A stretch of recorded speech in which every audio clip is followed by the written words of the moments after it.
மாணவ செல்வங்களே, உங்களுக்கு எனது அன்பின் வாழ்த்துக்கள். இலங்கை திருச்சபை கிறிஸ்தவ கல்வி மன்றத்தின் ஊடாக உங்களை சந்திப்பதில் நான் பெரும் மகிழ்ச்சி அடைகிறேன். என்னுடைய பெயர் வனஜா ராஜ்குமார். தரம் 9 மாணவர்களோடு தொடர்ந்து உங்களோடு பயணிக்க நான் ஆயத்தமாக இருக்கின்றேன். நல்லது பிள்ளைகளே, இன்று நாங்கள் பார்க்க போகும் தலைப்பு தரம் 9 முதலாவது பாடம், கடவுளிலே தங்கி இருத்தல். சில கேள்விகள் மூலமாக இந்த பாடத்துக்குள் கடந்து செல்வது நல்லது என்று நினைக்கிறேன். கடவுளில் தங்கியிருத்தல் என்றால் என்ன? ஏன் கடவுளில் நாங்கள் தங்கியிருக்க வேண்டும்? சிந்தித்திருக்கிறீர்களா?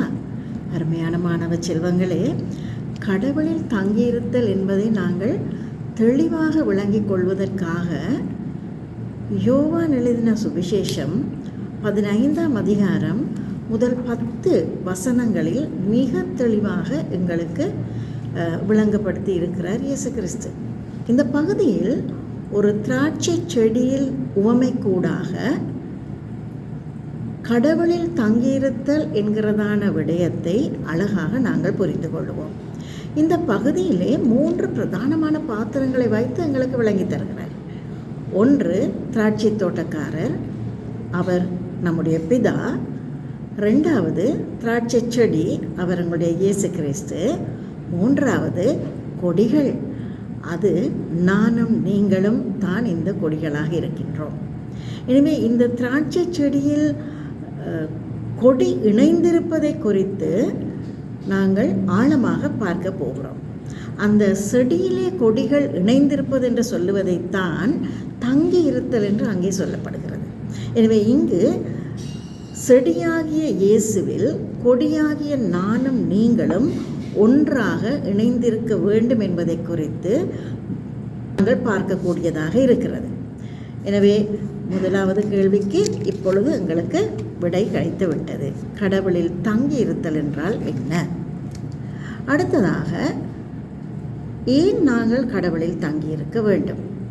சிந்தித்திருக்கிறீர்களா மாணவர்களே? நீங்கள் தரம் 9வது ஆண்டை சேர்ந்தவர்கள். உங்களுடைய வாழ்க்கையிலே மிகவும் முக்கியமான பகுதி இந்த பாடத்துக்கூடாக நீங்கள் கற்றுக்கொள்கிறீர்கள். அன்பு செல்வங்களே, நீங்கள் திராட்சை செடியை பார்த்திருக்கிறீர்களா? எங்களுடைய தேசத்திலும் இந்த செடியை நாங்கள் வளர்க்கலாம். ஏன், வீட்டில் கூட நீங்கள் வளர்க்கலாம். ஆனால் அதற்கான பக்குவம் தேவை. இந்த திராட்சை செடியை நீங்கள் வீட்டிலே வளர்ப்பீர்களானால் அது எவ்வாறு இந்த செடியிலே கொடி இணைந்திருப்பது என்பதை நீங்கள் அவதானிக்கலாம். நான் இந்த திரையிலே ஒரு படத்தை நான் காண்பிக்கின்றேன். அதிலே அந்த செடியில் கொடிகள் எவ்வாறு இணைந்திருக்கிறது என்பதை பாருங்கள். அவ்வாறு இணைந்திருக்கும் பொழுதுதான், அதாவது செடியிலே கொடி இணைந்திருக்கும் பொழுதுதான் அந்த செடியானது கனிகளை கொடுக்கக்கூடியதாக இருக்கிறது. எனவே நாங்கள் இயேசு என்னும் செடியில் கொடிகளாக இணைந்து கனிகளை கொடுக்க ஆண்டவர் எங்களிடத்தில் எதிர்பார்க்கின்றார். இயேசுவின் பிள்ளையாக அவரோடு நீங்கள் இணைந்து கொள்ள ஆயத்தமாக இருக்கிறீர்களா? யோவான் எழுதின சுவிசேஷம் 15ஆம் அதிகாரம் 4வது வசனத்தை நான் மீண்டுமாக வாசிக்கின்றேன். அங்கே சொல்லப்படுகிறது, என்னில் என்கிற ஒரு வார்த்தை பயன்படுத்தப்படுகிறது. அதாவது இயேசுவில் நாங்கள் நிலைத்திருக்க வேண்டும் என்பதைத்தான் இது குறிக்கிறது. அவை நானும் நீங்களும் கொடிகளாக இயேசுவில் நிலைத்திருக்கும் பொழுது அநேக கனிகளை கொடுக்கும்படிக்கு ஆண்டவர் எங்களை தன்னோடு இணைந்து கொள்ளும்படியாக சொல்லுகிறார். ஆகவே நாங்கள் கடவுளிலே தங்கியிருக்க வேண்டும். ஏன் தெரியுமா? அதிக கனிகளை கொடுக்க. இந்த வசனத்திலே நீங்கள் பார்ப்பீர்களானால், செடியில் கொடி இணைய வேண்டுமானால் நானும் நீங்களும் இயேசுவின் பிள்ளையாக மாற வேண்டும்.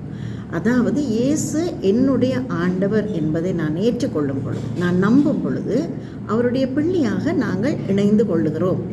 அப்படி நாங்கள் இணைந்து கொள்வது வேண்டுமானால் நாங்கள் செய்ய வேண்டியது ஒன்றுதான்.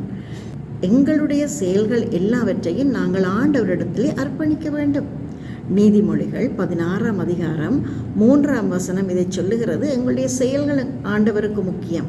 எங்களுடைய செயல்கள் ஆண்டவரிடத்திலே நாங்கள் அர்ப்பணிக்கும் பொழுது இயேசுவாகிய அந்த செடியிலே கொடிகளாக நாங்கள் இணைய முடியும். அருமையான பிள்ளைகளே, நீங்கள் இந்த பகுதியை வாசிக்கும் பொழுது கனி என்கின்ற வார்த்தை 7 தடவைகள் வருகிறது. அதிலும் 3 வகையான கனிகளை குறித்து கூறப்படுகிறது. ஒன்று கனி, 2வது அதிக கனி, 3வது மிகுந்த கனி. ஆகவே படிப்படியாக எங்களுடைய கனிகளை எங்களுடைய வாழ்விலே காணும்படியாக இயேசுவில் இணைந்திருக்க வேண்டியது மிக அவசியம். கனி கொடுக்காத கொடிகள் எல்லாவற்றையும் ஆண்டவர் என்ன செய்வார் என்பதையும் இந்த பகுதி எங்களுக்கு தெளிவாக கொடுக்கிறது.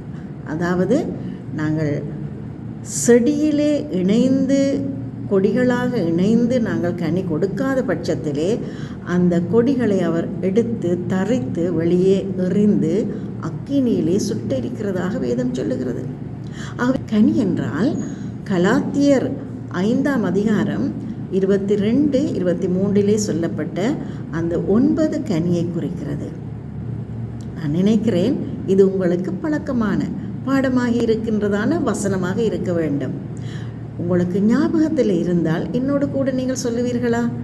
சரி, ஆயத்தமாக இருக்கிறீர்களா? அன்பு, சந்தோஷம், சமாதானம், நீடிய பொறுமை, தயவு, நற்குணம், விசுவாசம், சாந்தம், இச்சையடக்கம், இவைகள் தான் கனிகள். ஆகவே நாங்கள் செடியிலே இணைந்திருக்கும் பொழுது இந்த கனிக்கூடாக இவ்வகையான கனிகளை கொடுக்கக்கூடிய அளவிலே ஆண்டவர் எங்களுக்கு உதவி செய்கிறார். ஆம் பிரியமான பிள்ளைகளே, இந்த கனி கொடுக்கும் வாழ்க்கை உங்களிலே காணப்படுமானால் இயேசு உங்களுக்கு ஒரு வாக்குறுதியை கொடுக்கிறார். அது என்ன தெரியுமா? 7ஆம் வசனத்திலே நீங்கள் வாசியுங்கள். என்னோடு கூட நீங்கள் வாசிக்கின்றீர்களா? நீங்கள் என்னிலும் என் வார்த்தைகள் உங்களிலும் நிலைத்திருந்தால் நீங்கள் கேட்டுக்கொள்ளுவது எதுவோ அது உங்களுக்கு செய்யப்படும். நீங்கள் கிறிஸ்து இயேசுவாகிய செடியிலே கொடிகளாக இணைந்திருக்கும் பொழுது உங்களுடைய வாழ்விலே கனி கொடுக்கிற வாழ்க்கை கூடாக உங்களுடைய ஜெப வாழ்விலே ஆண்டவரிடத்திலே நீங்கள் எவைகளை கேட்கிறீர்களோ அவர் சொல்லுகிறார், நீங்கள் கேட்டுக்கொள்வது எதுவோ அது உங்களுக்கு செய்யப்படும். நம்முடைய ஆண்டவர் கனி கொடுக்க மாத்திரமல்ல, அதோடு கூட எங்களுக்கு ஒரு வாக்குறுதியையும் ஆண்டவர் கொடுத்திருக்கிறார். பிள்ளைகளே, தரம் 9 மாணவர்களே, நீங்கள் வளருகின்ற பிள்ளைகள். எதிர்காலத்திலே அநேக விடயங்களை நீங்கள் சந்திக்க இருக்கிறீர்கள். அநேக சூழ்நிலைகளை கடந்து போக இருக்கின்றீர்கள். இந்த உலகத்தை ஜெயிக்கிற ஒரு வாழ்க்கை உங்களுக்கு தேவையாக இருக்கிறது. அந்த ஜெயிக்கிற வாழ்க்கை உங்களுக்கு எப்படி தெரியுமா கிடைக்கிறது? கிறிஸ்துவிலே நீங்கள் இணைந்திருக்கவும், அந்த இணைந்திருக்கிறதுக்கு நீங்கள் செய்ய வேண்டிய காரியம் உங்களுடைய செயல்களை இயேசுவிடத்திலே அர்ப்பணிக்க வேண்டியது அவசியம். அவ்வாறு நீங்கள் அர்ப்பணிக்கும் பொழுது ஆண்டவர் உங்களுக்கு ஒரு வாக்குறுதி தருகிறார். நீங்கள் கேட்டுக்கொள்ளுவது எதுவோ, ஆண்டவரிலே நிலைத்திருக்கும் பொழுது நீங்கள் இயேசுவிலும் இயேசுனுடைய வார்த்தைகளிலும் நிலைத்திருக்கும் பொழுது நீங்கள் கேட்டுக்கொள்ளுகிறதை அவர் தருவேன் என்று வாக்குறுதி கொடுக்கிறார். இது ஒரு அருமையான காரியம் அல்லவா? வேறு யார் இப்படி எங்களுடைய வாழ்க்கையில் எங்களுக்கு சொல்லக்கூடும் நான் தருவேன் என்று சொல்லி? இயேசு கிறிஸ்து மட்டுமல்லவா? ஆகவே இன்னும் அநேக வருடங்கள் நீங்கள் இந்த உலகத்திலே பயணிக்க இருக்கிறீர்கள். தரம் 9 மாணவர்களே, அந்த பயணத்தை இனிவரும் காலங்களிலே நீங்கள் கடந்து போக இருக்கும் பயணத்தை கிறிஸ்து இயேசுவுடன் கூட பயணம் செய்ய விரும்புங்கள். அந்த பயணத்திலே உங்களோடு கூட இயேசு வர விரும்புகிறார். நீங்கள் அவருக்கு அனுமதிப்பீர்களா? அப்படி நீங்கள் அனுமதிப்பீர்களானால் நீங்கள் செய்ய உங்களுடைய ஜெபங்கள் ஆண்டவருடைய சமூகத்திலே கேட்கப்படும். நாளாந்தம் உங்களுடைய வாழ்க்கையிலே வித்தியாசமான தேவைகள் உங்களுக்கு இருக்கும். ஆனால் அந்த தேவைகள் எல்லாவற்றையும் கர்த்தரிடத்திலே நம்பிக்கையோடு நீங்கள் ஒப்படைக்கலாம். உங்களுக்கு தகுதியானதை கர்த்தர் நிச்சயமாக தந்தருளுவார். ஏன்? அவருடைய வார்த்தையிலே நீங்கள் நிலைத்திருக்கிறீர்கள். கிறிஸ்து இயேசுவிலே நீங்கள் நம்பிக்கையாக இருக்கிறீர்கள். ஆகவே நீங்கள் செய்ய வேண்டியதை நான் மீண்டுமாக உங்களுக்கு ஞாபகப்படுத்த விரும்புகிறேன். முதலாவது, செடியாகிய இயேசுவில் கொடியாக அவருடைய பிள்ளையாக அவருக்குள் இணைந்திருங்கள். அவருடைய பிள்ளைகளுக்கு மாத்திரம்தான் அவரோடு இணையக்கூடிய வாய்ப்புகள் உண்டு. ஆகவே இணைந்திருப்பதை நீங்கள் விரும்புங்கள். அவருடைய வார்த்தையிலே வாசித்து அனுதினமும் அந்த வார்த்தைக்குள்ளாக நிலைத்திருங்கள். இரண்டாவதாக, உங்கள் செயல்களை இயேசுவிடம் அர்ப்பணியுங்கள். அருமையான பிள்ளைகளே, நீதிமொழிகள் 16ஆம் அதிகாரம் முதல் 9 வசனத்தை நீங்கள் அமைதலாக இருந்து வீட்டிலே வாசித்து பாருங்கள். எதை நாங்கள் செய்ய வேண்டும், எதை நாங்கள் செய்யக்கூடாது என்பதை மிக தெளிவாக சொல்லுகிறார். ஒரு இயேசுவின் பிள்ளையாக செய்ய வேண்டிய காரியத்தை நீங்கள் பெற்றுக்கொள்ளும்படி. மூன்றாவதாக, தினமும் இயேசு உங்களுடன் பயணம் செய்ய அனுமதியுங்கள். அப்பொழுது உங்கள் அனுதின வாழ்க்கையை, நீங்கள் நாளாந்தம் கடந்து செல்கிற வாழ்வை ஒழுங்கமைத்து கொள்ள இயேசு உங்களுக்கு உதவி செய்வார். நான் அதை செய்வதா, இதை செய்வதா, இப்பொழுது நான் எதற்குள்ளே கடந்து போகிறது, இப்படியான பல கேள்விகள் உங்களுக்கு எழலாம். ஆனால் அந்த கேள்விகளின் மத்தியிலும் இயேசு உங்களுடன் பயணிக்க நீங்கள் அனுமதிப்பார்களானால் நாளாந்த வாழ்க்கை ஒரு ஒழுங்கமைந்த வாழ்க்கைக்குள்ளே நீங்கள் கடந்து போகலாம். ஆம் அருமையானவர்களே, இன்றைய பாடம் உங்களுக்கு ஆசீர்வாதமாக இருந்திருக்கும் என்று நான் நம்புகிறேன்.